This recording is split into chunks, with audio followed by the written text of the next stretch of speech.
Assalamualaikum warahmatullahi wabarakatuh. Alhamdulillahirobbilalamin, segala puji bagi Allah Subhanahu wa taala yang telah memberikan kita nikmat iman, Islam, serta kesehatan sehingga kita dapat menjalani kehidupan dengan baik. Salawat serta salam semoga senantiasa tercurah kepada junjungan kita Nabi Muhammad Sallallahu Alaihi Wasallam yang telah membimbing umat manusia dari zaman kegelapan menuju zaman yang penuh dengan ilmu pengetahuan seperti sekarang ini.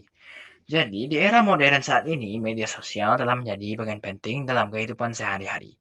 Namun, tanpa disadari, penggunaan media sosial yang tidak bijak dapat menimbulkan berbagai dampak negatif. Oleh karena itu, penting bagi kita untuk memahami etika dan adab dalam bermedia sosial agar kita dapat menggunakan teknologi dengan bijak, bertanggung jawab, dan sesuai dengan nilai-nilai agama. 1. Pengertian etika dan adab bermedia sosial adalah aturan atau norma yang mengatur perilaku seseorang saat menggunakan media sosial agar tetap sopan, bertanggung jawab, dan tidak merugikan orang lain.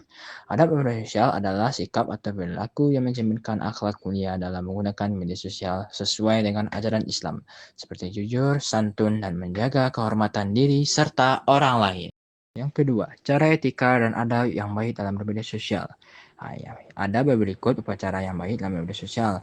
Berkata yang baik dan sopan, tidak menggunakan kata kasar atau menghina, menyaring informasi sebelum membagikan, tidak menyebarkan hoak, tidak menyebarkan fitnah atau aib orang lain, menghargai pendapat orang lain, tidak melakukan bullying, menggunakan media sosial untuk hal yang bermanfaat, menjaga privasi diri orang lain, dan tidak berlebihan dalam menggunakan media sosial.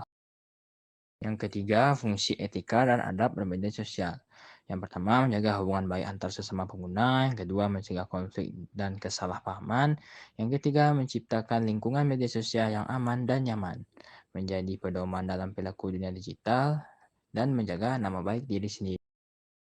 Keempat, manfaat etika dan adab bermedia sosial, terhindar dari dosa akibat ucapan atau perbuatan di media sosial, mendapatkan kepercayaan dari orang lain, menciptakan citra diri yang positif, menghindari masalah hukum atau sosial, membawa keberkahan dalam kehidupan sehari-hari. Yang kelima, dalil tentang etika dan adab manusia di Al-Quran masih banyak. Terdapat ada ke surat Al-Hujurat ayat 6, ke surat Al-Hujurat ayat 11, ke surat Al-Azab ayat 70. Dan hadisnya adalah Rasulullah SAW bersabda, barang siapa yang beriman kepada Allah dan hari akhir, maka hendaklah ia berkata baik atau diam. Hadis riwayat Bukhari dan Muslim. Kesimpulannya adalah etika dan adab bermedia sosial sangat penting untuk diterapkan dalam kehidupan sehari-hari. Dengan menerapkan etika yang baik, ketika dapat menggunakan media sosial secara bijak, menghindari dampak negatif, serta menjaga hubungan baik dengan orang lain, sebagai seorang muslim, kita juga harus menjadikan media sosial sebagai sarana untuk menyebarkan kebaikan dan bukan sebaliknya.